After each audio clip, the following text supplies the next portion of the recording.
Hey, I'm Patrick J, and I'm sharing today on recovery from what? And I feel like I am standing at the top of this hill, and I'm trying to decide whether I want to take the roller coaster down or the stairs. Um, and I really cannot decide what to do. Um, but so I'm just gonna go and see what happens. So this question of recovery from what came to mind a while back as I was asked to share at this meeting. And so I just trying to explore really what that means. I mean, it sounds like an obvious question, but I think I just kind of want to get to like a deeper level.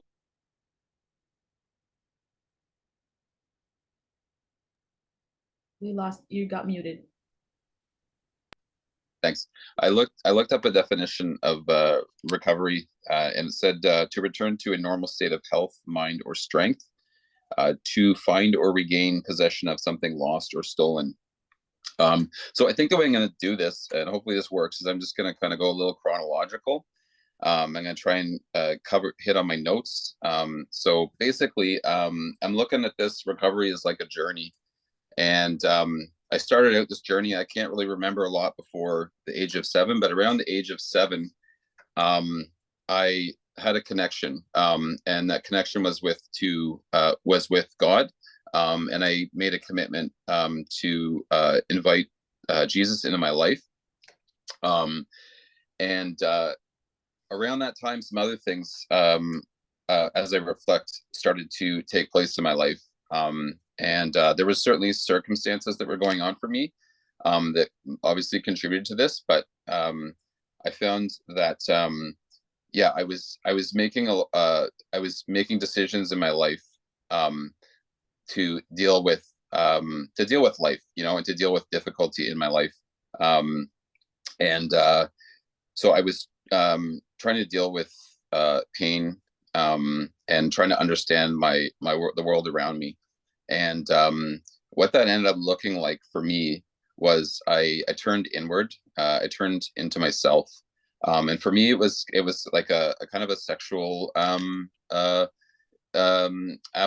and it really became kind of a dominating theme and struggle through my adolescence. And there was it turned to fantasy. I turned to sex with self. I turned to sex with others as I was growing through my teens, and that progressed through my 20s into uh, promiscuity in relationships. It progressed into lying, cheating. It really became a very selfish way of living, and I couldn't really see what was going on. I couldn't really see that this was anything but, you know, how my life was supposed to be, and I really couldn't see a whole lot of problem with it.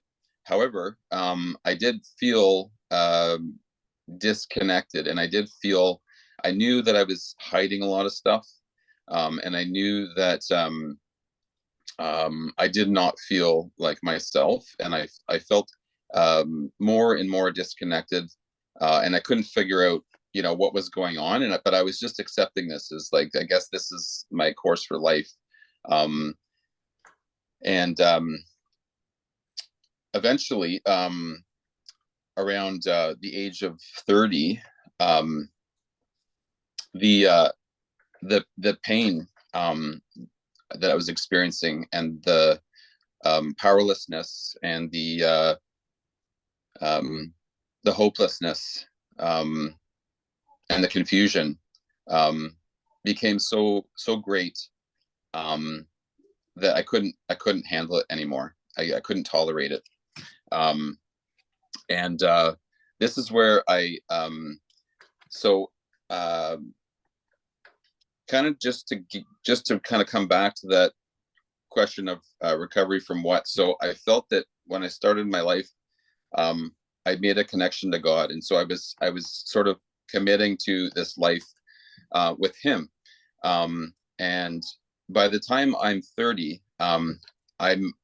it turns out I'm way off course, and I didn't really know that. I wasn't really even looking for that.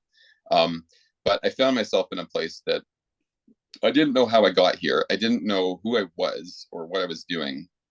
I had no idea what I was supposed to do with my life. And I turned to God, and I prayed, and this was like my first surrender. And I had been kind of seeking God, but I made this surrender, and I said, God, like, I give up, and if you're there, please show me, and that experience was transforming for me. And immediately, God took me and showed me that I had made a lot of choices in my life, and those choices were actually having an impact on my life. Until that point, I had no idea that my choices had any impact on my life, and which is crazy, but that's where I was at. And so I don't believe that I actually did this, but somehow I found myself in 12-step recovery shortly after that, for sex addiction. And in that time, it was just completely transforming. And this was sort of my early recovery. And what it looked like for me was, for the first time, being honest about, what I was doing. And what I was doing was I was addicted to pornography. And that was the main symptom, but there was obviously a lot underneath that. And there was a lot of shame around that. And there was a lot of a pain from what I was doing, a lot of guilt. And so I came into these meetings, and I for the first time found out that I wasn't alone. I wasn't the only one that was struggling in this way. And that was very, very healing. And that was what my early recovery looked like. It was, coming to meetings, and it was sort of just unloading like a huge burden of guilt. And I just cried like for like a year, basically. Like, it was just so much. There was so much pent up inside me. So I still haven't answered the question, what am I recovering from? Or what, or from, or what am I recovering to? I don't know. I don't even know why it's called recovery. I just know that, like, I got to stop doing what I'm doing. So the next thing that I find out is that I can't. And in fact, the more that I now am trying to actually stop these behaviors, more boundaries are crossed, and it becomes more and more difficult. And I realize that I actually can't stop this. And this leads to actually more kind of insanity, because I realize that oh my gosh, like, I have no control. And I'm kind of working at this, and I'm thinking, yeah, this is going to happen. Something's going to snap, and I'm going to get this, but I'm not.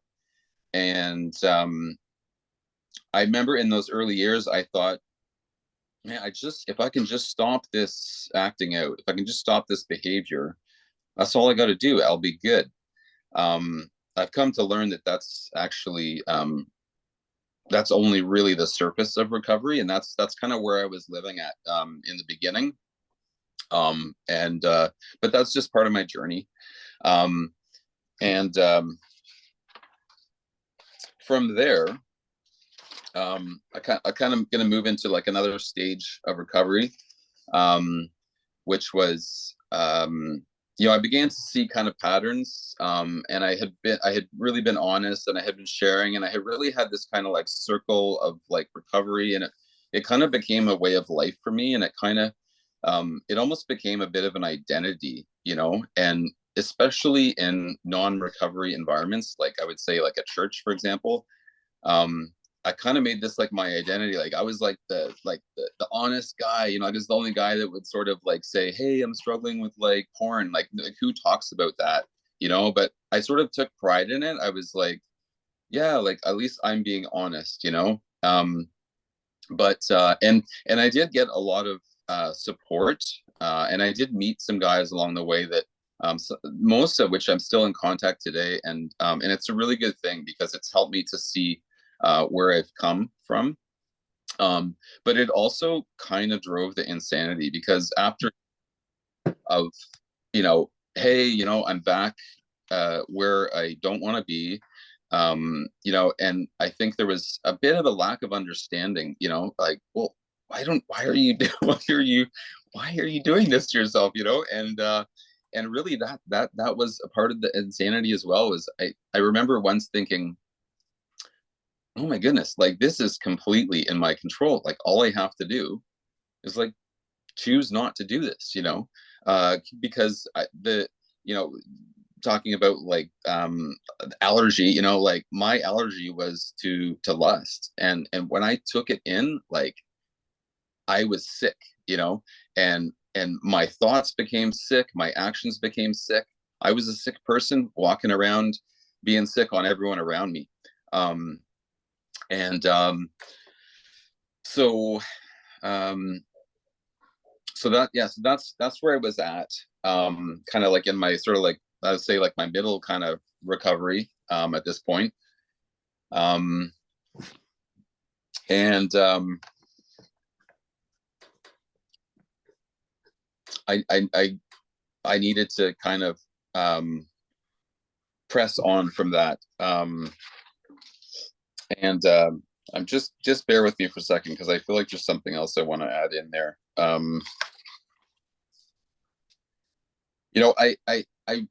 I started to see like, yeah, there's something underneath this. There's something lying below the surface. And I was doing some counseling.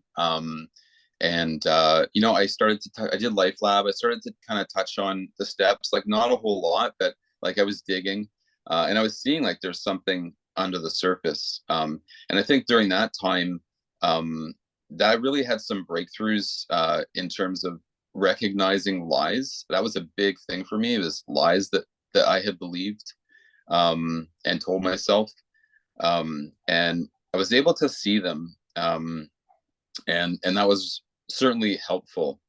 Um, and Yeah, but I needed more. I needed to go further, um, and so I continued on with this journey, and at times it was really discouraging, but I knew I had no other choice. Um, One thing I'm just going to throw in here is, I was chatting with another guy, and I was on the verge of a relapse, and um, he told me to be gentle with myself, and I thought that was the strangest thing, because for me, to take in lust, for me, it was, I always thought it was like a way to treat myself, but that helped me to see that I was actually I was actually abusing myself, and my addiction really has been a form of self-abuse. That's something that kind of new that I've kind of learned, and I found that quite interesting. um, Another thing, I'm just going to throw in a couple of different things that I had written down here was, I never understood why God wouldn't just make the obsession leave me, um, make the pain go away, give me the strength and the power to stop the behaviors. And during this time as well, like I had this idea that, like I blamed it on the enemy.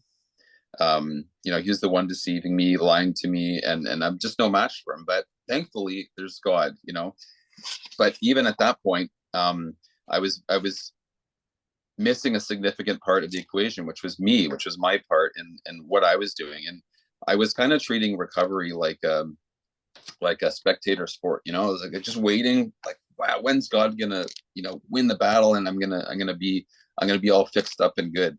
But that never really worked. And I see now that I don't think that ever would have worked, because it was missing a key ingredient, which was me, and it wasn't just looking at what I had done, but it was looking at who I am, um, and how I'm dealing with life right now. Because I did a lot of inventory about my past, but I hadn't really looked at like how am I living my life right now, um, and what kinds of things do I need to deal with on a daily basis. And I said, what were the ingredients that combined to set me on this course back in the beginning? I may never fully understand, but I don't think, in a way, I don't think I need to. What I need to do is I need to examine myself carefully, completely, honestly, and see how I respond to life, and where when I go off course, I need to invite God into that. And I'll just share a little story that kind of speaks a little bit to where I am today. On the weekend, didn't have a great day, and I lost my temper with one of my kids, and I said some inconsiderate things to my wife. In the past, I would have not even recognized this as a problem. And then, a little further into recovery, I could have found a lot of things to blame it on. I could, what was the trigger there? Like what caused me to do that? You know, well, certainly, like, if I was taken in lust, I mean, that could contribute to it because I tend to act really poor when I'm, getting drunk off of lust. So that could have been why I did it. And that's as far as I maybe would take it. But now I'm learning to take it a bit further. So I was prompted to, what I noticed right away, and I think I've got about 5 minutes left here, so I'm getting close. What I noticed was that immediately I felt something in me that was, well, I'm going to call like a disconnection, and so it was very uncomfortable, and I recognized that, and so I knew I had to deal with it, because if I don't deal with uh, if I disconnect from a person, then I'm going to reconnect in an unhealthy way, to something else. So I'm starting to recognize this. So I got to stay connected. I can't disconnect. So I came down. I did an inventory on this, and a lot of you guys probably know about these kind of inventories. I got this one from BBA, but I went through and I looked at, like, where was I resentful, who was I resentful at, what was the cause, and then I looked at what what area what areas of myself were affected, um, and then I looked at, after that,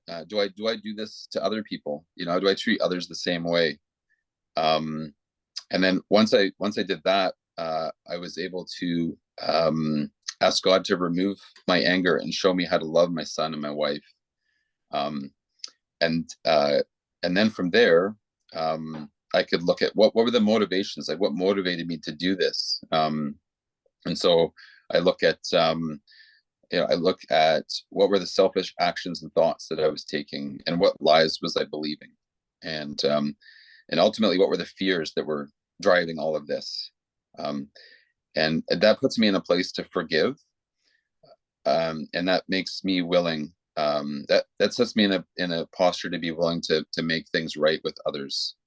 Um, so this is a really powerful process, and what I'm coming to learn in recovery is that really what I'm recovering to is a connected life.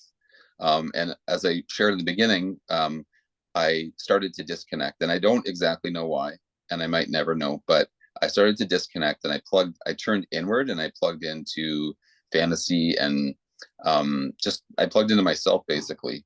And so now I see that when I start to do this, I really quickly got to get plugged back in, and I can't hold on to resentment. I can't handle it, and it's going to ultimately drive me away from God. And then I'm going to be looking to plug into something that's not healthy. So I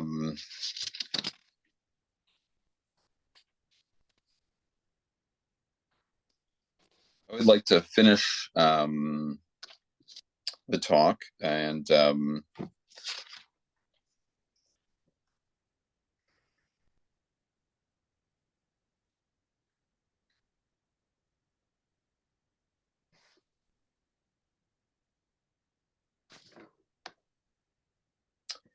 I'm just going to refer to a couple notes. You know, I the obstacles to recovery for me were me and my will. And this is where I connect with step 3, and I'm willing to, I become willing to surrender to God. And I practice this in my daily life. Like one example is recently, I was struggling with feelings towards another person, and as these thoughts came up, and I kept wanting to disconnect. I just kept surrendering it to God, saying, "God, please take this away from me." And and uh, and I just kept doing that over and over, and eventually I was able to surrender the outcome. So I just said, "God, please, I just leave the outcome in your hands, and I surrender this to you." And that's been really helpful. That's been really helpful. Yeah. I don't know what else to say. I feel like I should probably wrap it up. And Yeah, I think one last thing, like I was struggling, in preparing this talk, and um, feeling like, yeah, I'm not exactly where I want to be in my recovery. Um, and God's like helping me to see that, there's some things that are good, and there's some things that need work, and that's okay.